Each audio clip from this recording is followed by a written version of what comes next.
दादा तुम चाकरी जीवन किसी अभूला अनुभूति विषय कुह।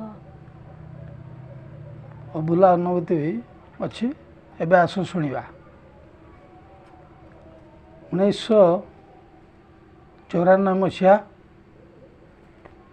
मोर आनंदपुर जो आम RWSS डिपार्टमेंट में चाकरी करती से आनंदपुर मत ट्रांसफर करागला हरिचंदनपुर ब्लॉक जो ट्रांसफर करागला मुझे हरिचंद्र ब्लॉक रे जाई जॉइन करनी जॉइन कर प्रथम गाड़ी मत दिगला मत चार्ज दिगला प्रथम दिन जब मु गाड़ी चार्ज नेली से दिन आमर प्रोग्राम था जंघीरा बोली गोटे जगह अच्छी जंघीरा को जीवाई आमर प्रोग्राम थाए से जंघीरा सेपट साइड आमर किसी ट्यूबवेल मरामती काम करिवार थिला एवं आमर ट्यूबवेल जो प्लाटफर्म हुए चांदिनी कहती से प्लाटफर्म करने को आमर थिला से दिन आम तारीख अवश्य मोर मन ना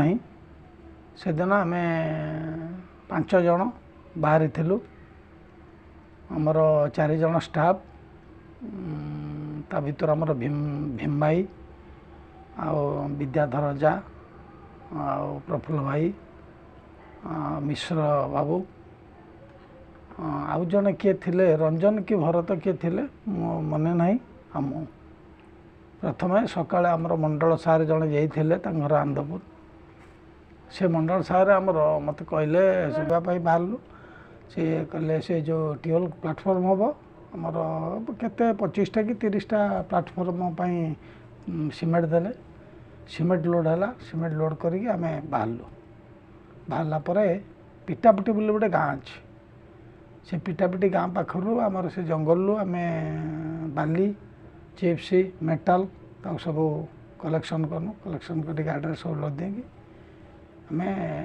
नहीं बाहरलु नहीं बाहर भितर से आम जड़े स्टाफ कहले से किए मिश्र बाबू किए कहले मोर मन ना ये कमला बाबू गोटे घाटी आगे अच्छे ये कहले गोटे घाटी अच्छी मुझे कहली ठीक अच्छे घाटी अच्छी कौन है घाटी तो गाड़ी कम मु तो बहुत आड़े संबलपुर जाए टेनसा जाए सब सीमेंट गाड़ी लोड गाड़ी नहीं जाऊँ आम तेणु किसी असुविधा ना मैंने हाँ घाटी अच्छी आमती कहीकि आम बाहरलु बाहरलु मोर चलली ठीक पिटापेटी गाँव रु 3-4 किलोमीटर पर से घाटी स्टार्ट हम मुझे जाऊँगी गाड़ी टॉप गियर रास्ता भल था टॉप गियर जाऊँ 5 नंबर गियर ठीक जाऊँ पूर्व जस्ट टिके रास्ता खराब था से 5 नंबर गियर मोर भांगला भांगला आम जो गाड़ी रे बसी आम 4 जन बसते मत लगे आउ 4 जन बसते सी जो गियर से गोटे सिस्टम एमती कराई आम से गाड़ी पाखे गोटे एक्स्ट्रा सीट बनाई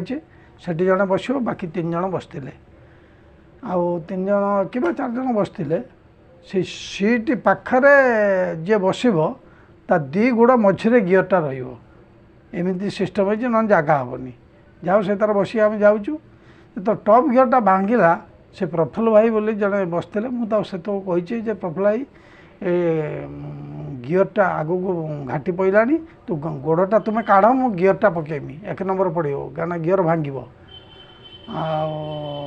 जाओ सी भी चेष्टा कर भांगी नहीं माने गोड़टा काढ़ी पार नहीं तेणु 5 नंबर भागला 5 नंबर 4 देनी 4 भी से उठाणी उपरे गला बेलू आउ टाणलानी 4 पुणी 3 नंबर देनी 3 नंबर भी चललानी मुझे बारंबार कही प्रफुल्ल गोड़ काड़ गोड़ काड़ गोड़ काड़ सी भी छानिया होगा अस्तव्यस्त होगा सी भी देखुची घाटीटा कौन हम कौन ना सी भी अस्तव्यस्त होगा कि गोड़टा एमती जगह हाटी ना से गोड़टा बाहरी पार ना मुझे 4 रू 3 देनी आउ टाणलानी 3 रू जो 2 देती को टॉप उपर होगा 2 रू 1 देला माने भितर ता गोड़टा आउ से काढ़ी पाइला ना को जस्ट टॉप रे पहुँची सेटा हला कौन कहमी से सिचुएशन आउे गाड़ी गोटे सेकेंड से जो पछक बैक कला कौन कहमी खाली माँ तारिणी आउ कुआ झरण घाट ना तो मुझे जान नी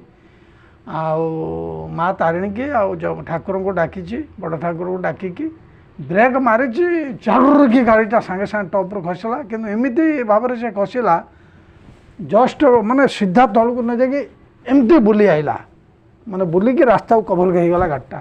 ଜଷ୍ଟ କଭର ହେଲା ବେଳକୁ ଯେଉଁ ଗାର୍ଡ଼ ୱାଲ୍ ଥାଏ ଜଙ୍ଗଲ ଉପରେ, ଗୋଟେ ଗାର୍ଡ଼ ୱାଲ୍ ରଖାଯାଏ ଜଙ୍ଗଲ ସାଇଡ଼୍ରେ, ଗାର୍ଡ଼ ୱାଲ୍ ମାଟି ଏ ଯେଉଁ ଗାଡ଼ି ଫାଡ଼ି ଆକ୍ସିଡେଣ୍ଟ ପାଇଁ, ସେ ଗାର୍ଡ଼ ୱାଲ୍ ମୋର ଡାହାଣ ପଟ ଚକା ବାଜିକି ଖଣ୍ଡେ ଭାଙ୍ଗିଗଲା।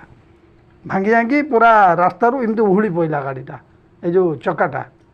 ଆଉ ଡାହାଣ ପଟଟା ବାଁ ପଟଟା କୁଟି ହେଇକି ସେଇ ଯେଉଁ ଗାର୍ଡ଼ ୱାଲ୍ରେ ଏମିତି ହଲି ହଲି ହଲି ହଲି ରୋଡ଼ ଉପରେ ରହିଗଲା। ଯେମିତି ରହିଗଲା, ଆଉ ସେ ସିନ୍ ଆଉ କ'ଣ କହିମି, ସେ ତ ମାନେ ଆଉ ଭାବି ପାରୁନାହିଁ। ଆଉ ମାନେ ହାର୍ଟ ବିଟ୍ ଏତେ ଜୋରରେ ସମସ୍ତଙ୍କର ହେଲା ଯେ ଆଉ କ'ଣ କହିମି। ସେ ସିନ୍ ଯିଏ ଅଙ୍ଗେ ନିଭେଇଛି ସେମାନେ ଜାଣିଥିବେ। ଏବେ ବି ଯେଉଁ ଷ୍ଟାଫ୍ ଯଦି ବଞ୍ଚିବ ତା ଭିତରେ ମରିଗଲାଣି କେତେ ଷ୍ଟାଫ୍। ଆଉ କେତେ ଜଣ ବି ଅଛନ୍ତି, ସିଏ ବି ସେଇ ଘାଟି ବେଳେ ଗଲାବେଳେ ତାଙ୍କ ମନେ ପଡ଼ୁଥିଲେ ସେଦିନର ସେ ଦୃଶ୍ୟ ତାଙ୍କ ମନ ଭିତରକୁ ଆସୁଥିବ, ଟିକେ ଚିନ୍ତା କରୁଥିବେ। ତେଣୁ ଯାହା ହଉ ବହୁତ ଇଏରେ ତାପରେ କ'ଣ କରିମି ବୋଲି ଆଉ କିଛି ବାଟ ମିଳିଲାନି। ମନ ବହୁତ ଦୁଃଖ ସବୁ, ମାନେ ସେଇଠି ଥାଇକି ଘରର ସବୁ ପିଲାମାନଙ୍କୁ, ବାପା ମା ଭାଇ ଭାଉଜ ଛୁଆ ପିଲା ସମସ୍ତଙ୍କ କଥା ମନେ ପଡ଼ୁଥାଏ, ଆଉ କାନ୍ଦ ବି ବହୁତ ଲାଗୁଥାଏ।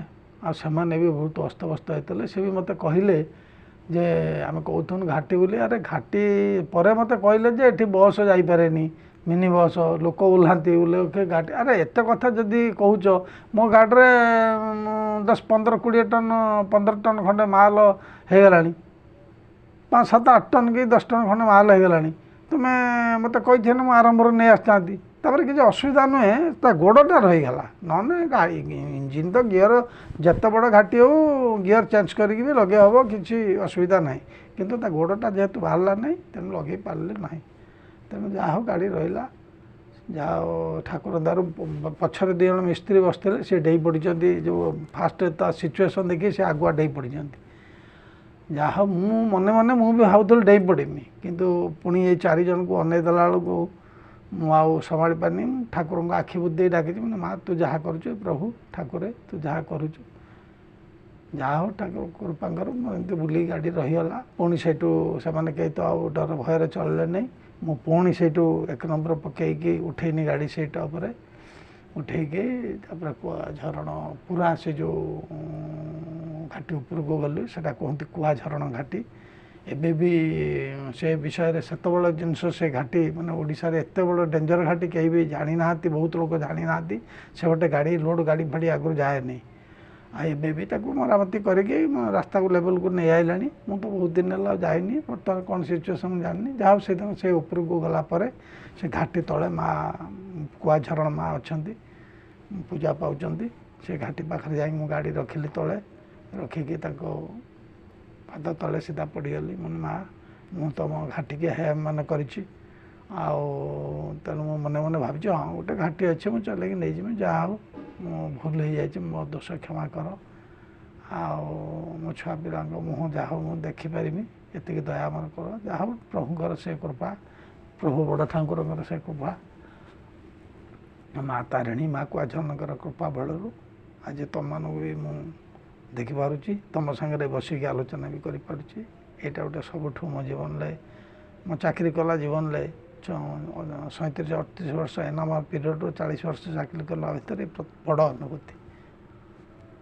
ଭଲ ଲାଗିଲା କି କ'ଣ? କମେଣ୍ଟ କରି ସେୟାର କରି